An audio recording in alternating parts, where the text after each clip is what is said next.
Dios les bendiga a todos mis hermanos de la Iglesia de la Roda. Seguimos con estas series de mensajes, de consejos, de aliento en estos días de tanta dificultad.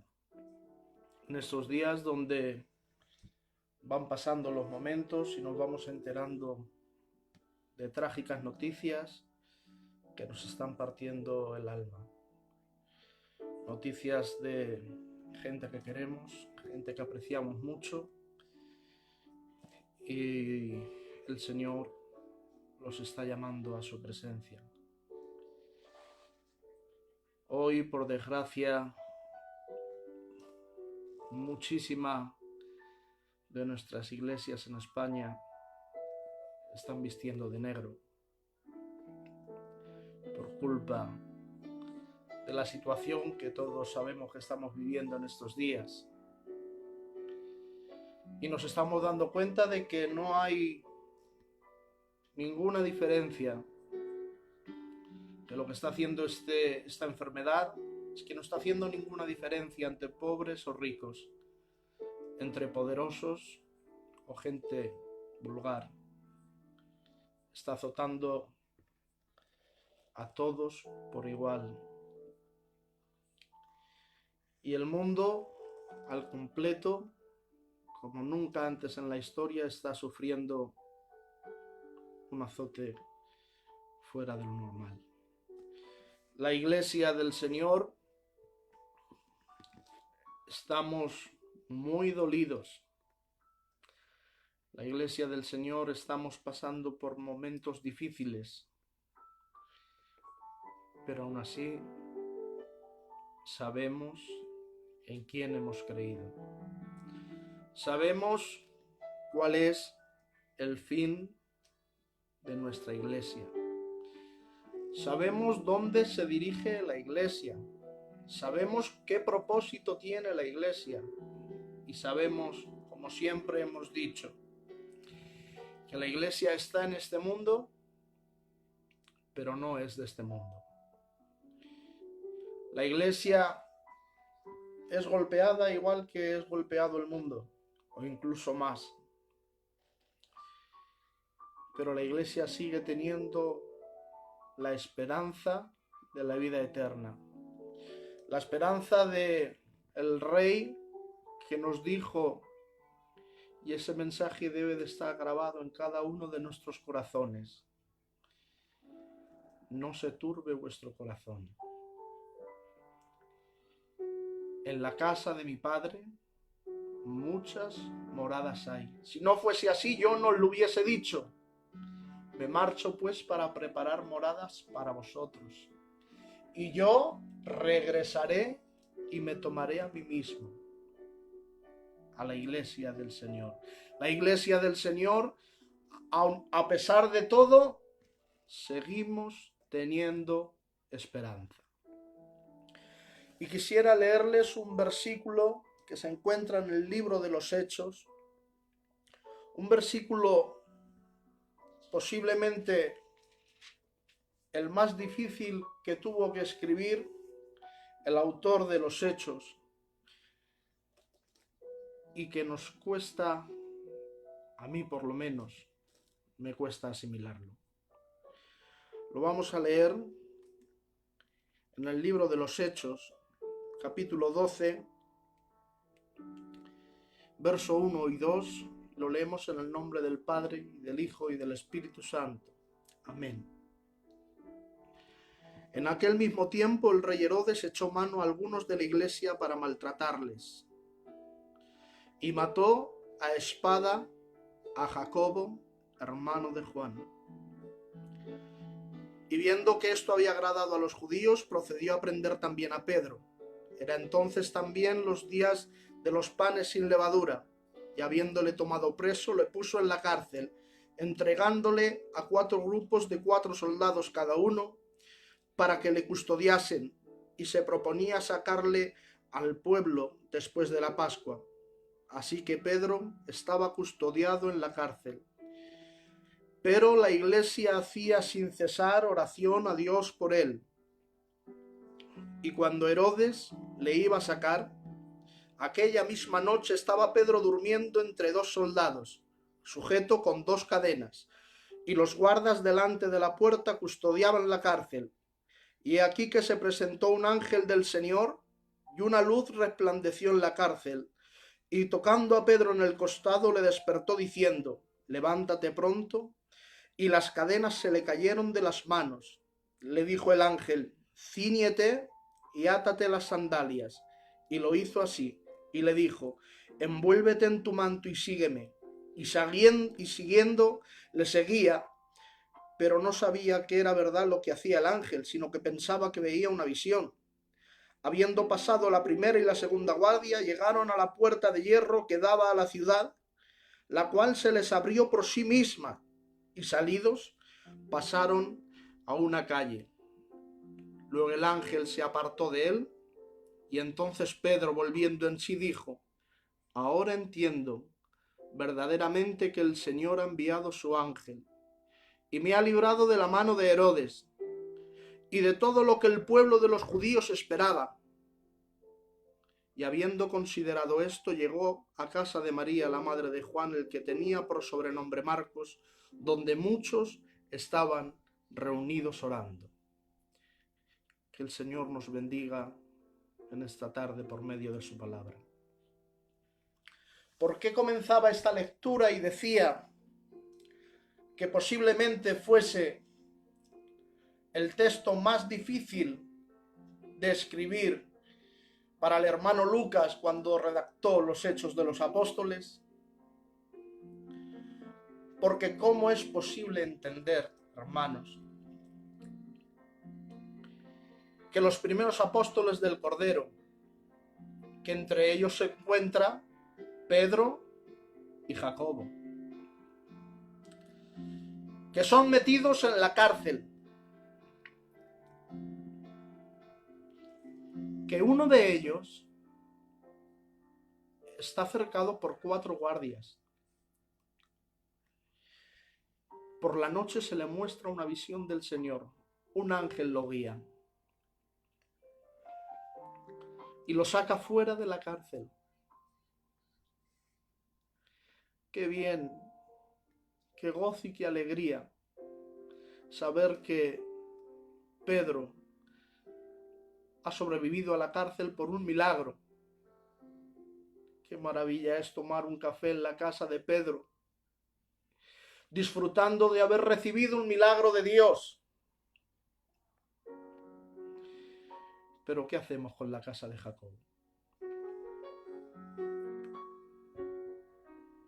Jacobo, con solamente 8 palabras, el autor de los Hechos escribe y dice: Jacobo, el primer apóstol del Cordero en ser mártir.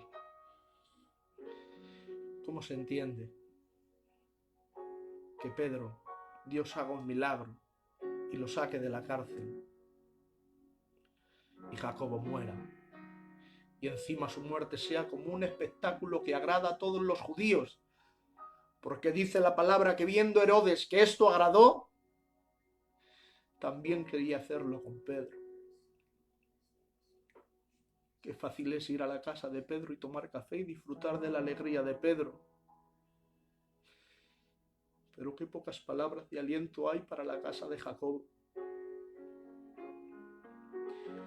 Cuando hemos creado un evangelio que tan solamente creemos al Dios del milagro, al Dios del poder, al Dios que lo puede hacer.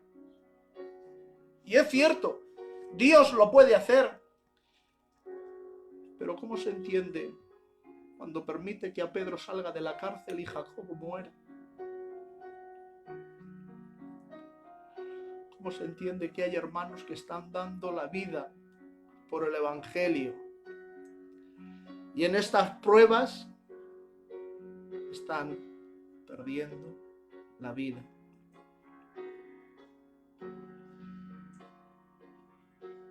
Tengo una palabra directa de Dios para todos los hermanos que me estáis escuchando.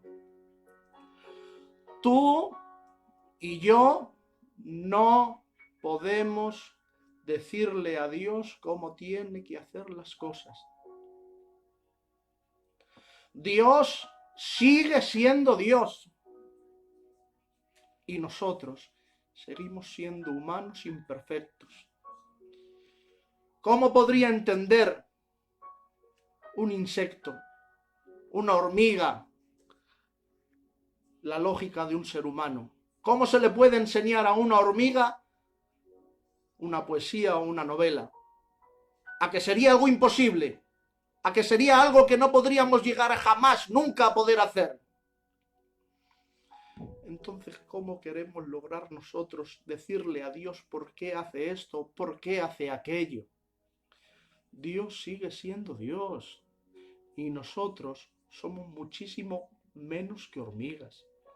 Somos simples partículas de polvo andante, hermanos, que no valemos para nada, que lo estamos viendo, que un simple virus está rompiendo nuestras vidas, que no valemos para nada.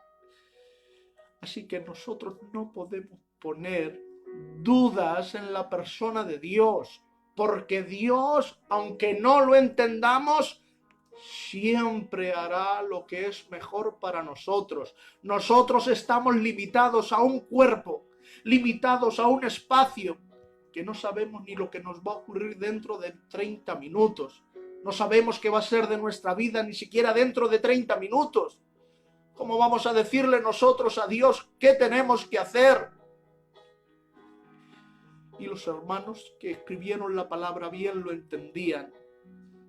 Jacobo, que es el hermano de Juan, Juan no dejó de creer en Dios. Juan no dejó de predicar la palabra. Juan no dejó de creerle y de seguir confiando en Dios, porque en ninguna parte de la Escritura nos dijo Dios que no tendríamos aflicciones. Ninguna parte de la Escritura nos dice que por ser cristiano ya no vas a tener padecimientos. Al revés. Pero ¿saben lo que sí nos dice la Escritura? Y lo que sí nos afirma, y lo que sí nos enseña, y lo que sí nos dice la palabra que creamos cada día, es que esta vida no es sino un ensayo de la verdadera vida. Que la verdadera vida comienza después de esta.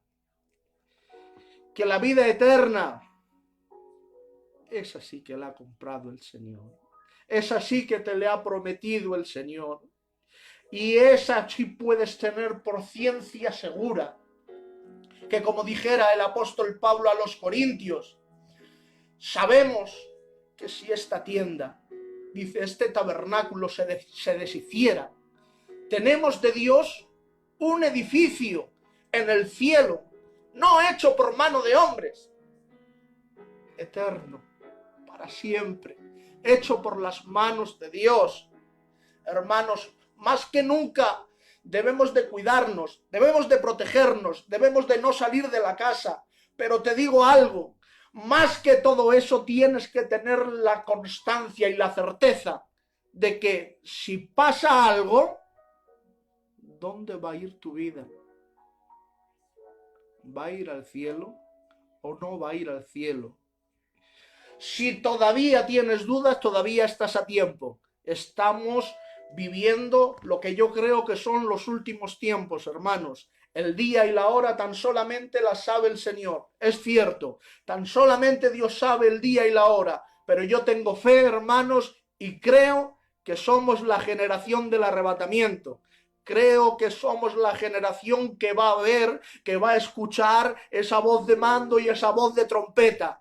Y gritaremos con gozo y alegría cuando esto que es corruptible se va a vestir de incorruptibilidad y esto mortal se va a vestir de inmortalidad. Y entonces sigue, hermanos, que podremos gritar a voz en cuello y podremos decir que ya no habrá dolor, que ya no habrá llanto, que ya no estaremos sujetos a los límites de esta carne pecaminosa.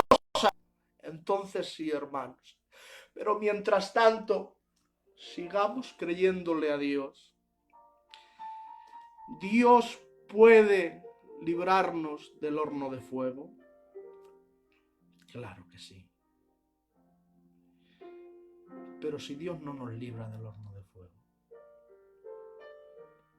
Pero si quizás algunas casas, y doy gracias a Dios porque en La Roda todavía no hemos padecido los problemas, las tribulaciones que están aconteciendo. Pero si Dios no nos libra, sabemos que aunque esta tienda se deshiciera, tenemos de Dios un edificio hecho por sus manos en el reino de los cielos. Hermanos, cuando pase todo esto que va a pasar, estaremos juntos. Lloraremos por aquellos que se nos han adelantado en el camino. Clamaremos por sus familias para que Dios les dé el consuelo. Y tendremos una palabra de aliento en nuestras bocas. Y la palabra de aliento que va a haber en nuestras bocas no va a ser besa por tu milagro, reclama tu herencia. ¡No!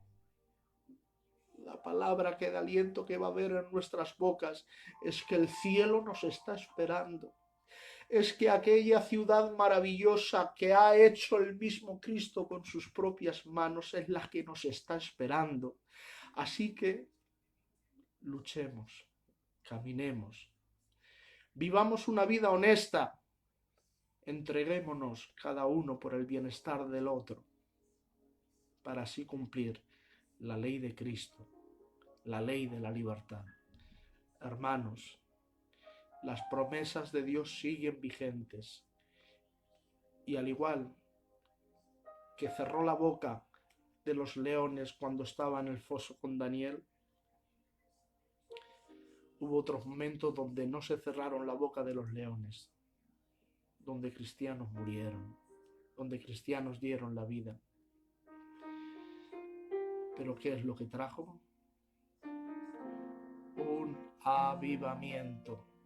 Viene después de pasar esta prueba que vamos a pasar, viene un avivamiento como nunca lo ha habido en todo el mundo. No estoy hablando solo de nuestras iglesias, estoy hablando de todas las iglesias. Viene un gran avivamiento, porque Dios está llamando a los que son suyos. Y si tú eres de Dios, ponte a cuentas con Él. Que Dios os bendiga muchísimo, muchísimo, muchísimo. Y adelante, que nadie pierda la fe porque no está permitido. Amén. Que Dios os bendiga muchísimo.